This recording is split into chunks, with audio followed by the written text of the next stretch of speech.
श्री भगवताय नमः। श्रीमद् देवी भागवत महात्म्य।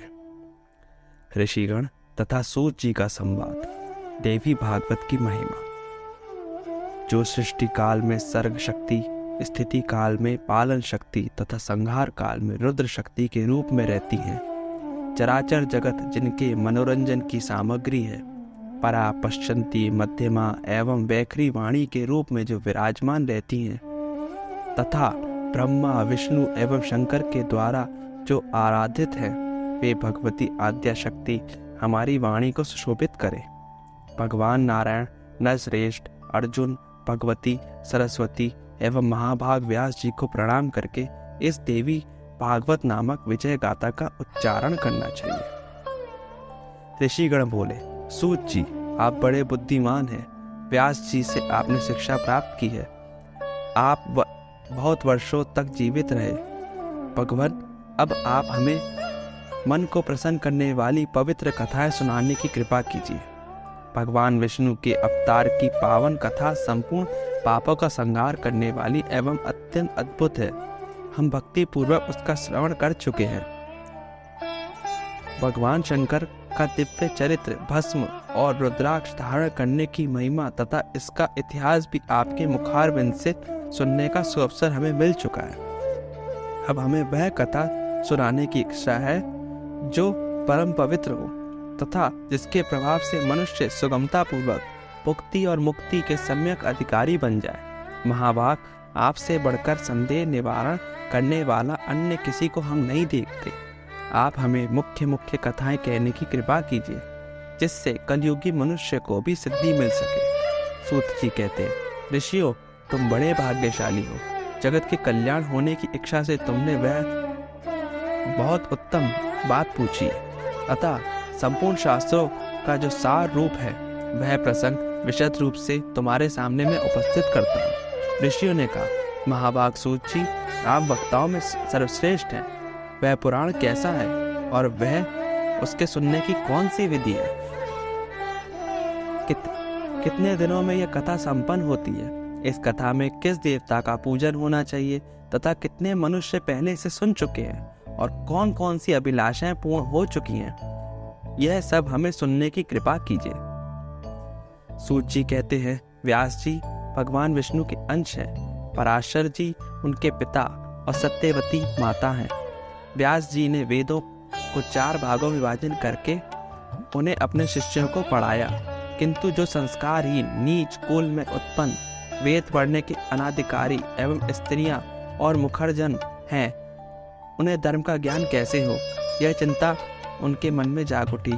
तब स्वयं मन में विचार करके उन्होंने उक्त प्राणियों के धर्म ज्ञानार्थ पुराण संहिता का संपादन किया।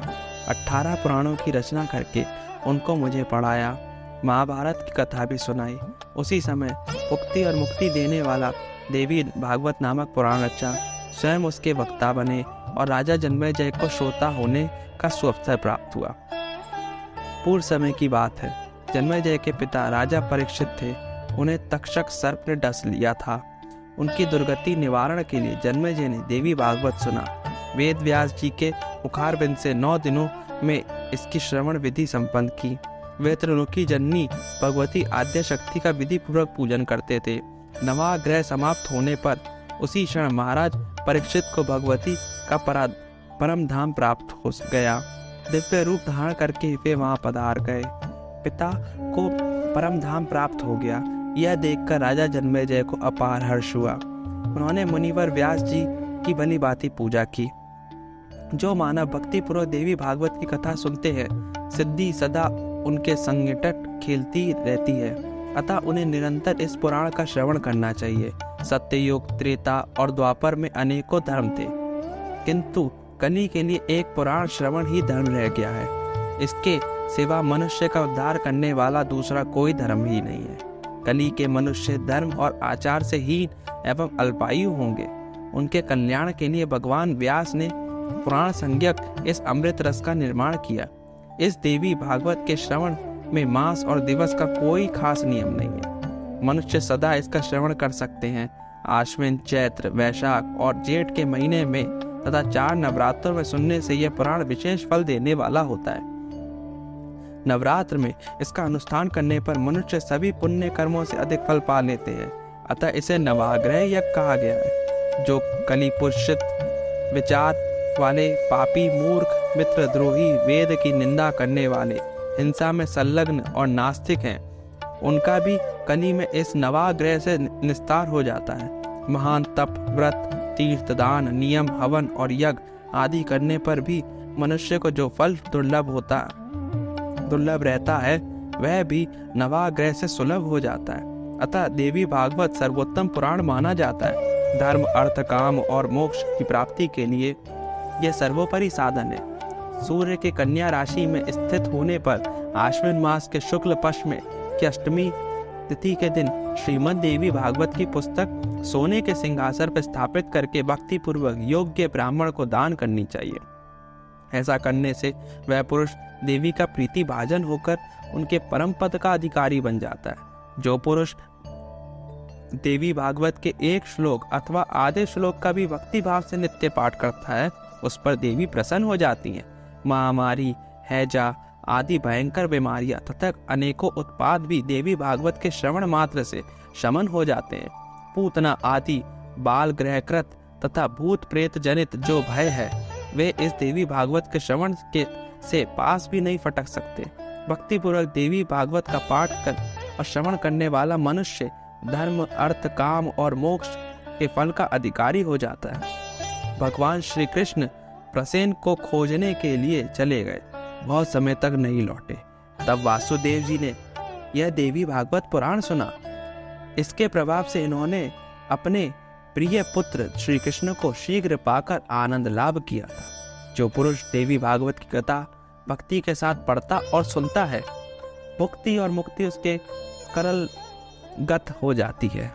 यह कथा अमृत स्वरूपा है। इसके श्रवण से अपुत्र पुत्रवान, दरिद्र धनवान और रोगी आरोग्यवान हो जाता है। जो स्त्री वंध्या, काकवंध्या और मृतवत्सा हो वह भी देवी भागवत की कथा सुनने से दीर्घजीवी पुत्र की जननी बन जाती है। जिसके घर में श्रीमद् देवी भागवत की पुस्तक का नित्य पूजन होता है वह घर तीर्थ रूप हो जाता है। वहाँ रहने वाले लोगों के पास पाप नहीं टिक सकता।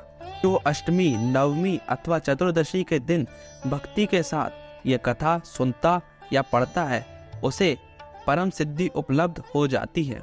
इसका पाठ करने वाला यदि ब्राह्मण हो तो प्रकांड विद्वान, क्षत्रिय हो तो महान शूरवीर, वैश्य हो तो प्रचुर धनाढ्य और शूद्र हो तो अपने कुल में सर्वोत्तम हो सकता है।